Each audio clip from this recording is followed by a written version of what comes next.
Afa ndiye mufumakadzi vhenevho vha vhofholowa hone nga matsheloni ya lavhuvhili musi vha tshi ṱanganedza ṅwana wavho wa vhuvhili.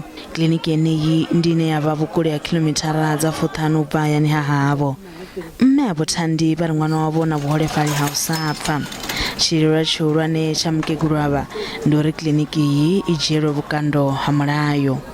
Ke be nka thaba mmusho o emishe mmeyola a dule because ga a bereke ga a tsebe mmereko wa gagwe, and then ke be ke lemoga le gore ge mmeyola ka mmusho ba ka nomorela ba re dula moo ga se le mannese a mangwe e leng gore le bona ne ba dira go tshwana le mmeyola ke ge ba tlo go bona example ka mmeyo.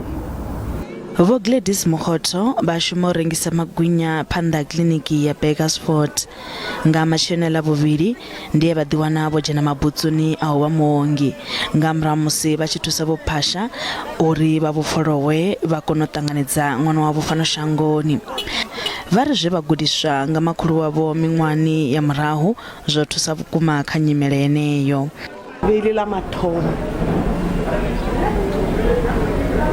tsebo ka gare ga ditsebe be ke na le yona ka gore ke dutse le mokgekolo magolo e be a fela a nnyetlela tsona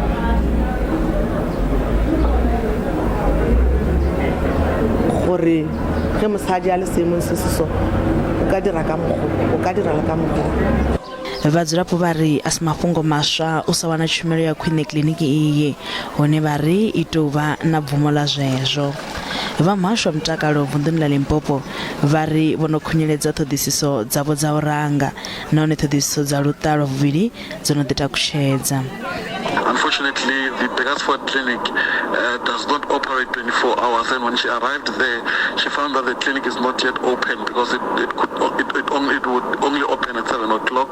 And 10 minutes on her arrival, she then gave birth to a child. The nurses came and found that she has already given birth.